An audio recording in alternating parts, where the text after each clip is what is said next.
கிரிக்கெட்னா யாருக்கு தான் பிடிக்காது?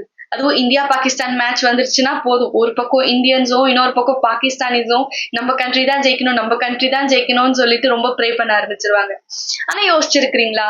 இண்டிபெண்டன்ஸ்க்கு முன்னாடி இந்தியாவும், பாகிஸ்தானும் ஒரே நாடு தானே. அப்புறம் எப்படி பிரிஞ்சது இந்தியாவும், பாகிஸ்தானும் 2ஆ? ஸோ அத பத்தி உங்களுக்கு முழுசா தெரிஞ்சுக்கணும்னா, நீங்க வாங்க வேண்டிய புக் டாக்டர் பாபா சாஹேப் அம்பேத்கரோட ரைட்டிங்ஸ் அண்ட் ஸ்பீச்சஸ்ல இருந்து volume 8. Reprint of Pakistan or partition of India. So இதுல முஸ்லிம் எதனால பாகிஸ்தான் டிமாண்ட் வச்சாங்க, அது மட்டும் இல்லாம எதனால ஹிந்துஸ் அதுக்கு அகெயின்ஸ்டா இருந்தாங்க, என்னென்னலாம் சொல்லி அதுக்கு அகெயின்ஸ்டா இருந்தாங்க, பத்தாததுக்கு பாகிஸ்தான்னு சொல்லிட்டு ஒண்ணு இல்லைன்னா வேற என்னென்ன ஆல்டர்னேட்டிவ்ஸ்லாம் இருக்கு, ஆக்சுவலா பார்ட்டிஷன் பண்ணது கரெக்டா பண்ணிருக்கிறாங்களா, அப்படி கரெக்டா பண்ணிருக்கிறாங்கன்னா ஏன், அப்படி இல்லைன்னா ஏன், எதனால கரெக்டா பண்ணல, என்ன ப்ராப்ளம்ன்றத டீட்டெயில்டா இந்த புக்ல டாக்டர் பாபா சாஹேப் அம்பேத்கர் டிஸ்கஸ் பண்ணிருப்பாரு. இந்த புக்கை பர்ச்சேஸ் பண்ணணும்னா கீழே இருக்கிற டிஸ்கிரிப்ஷன்ல செக் பண்ணுங்க.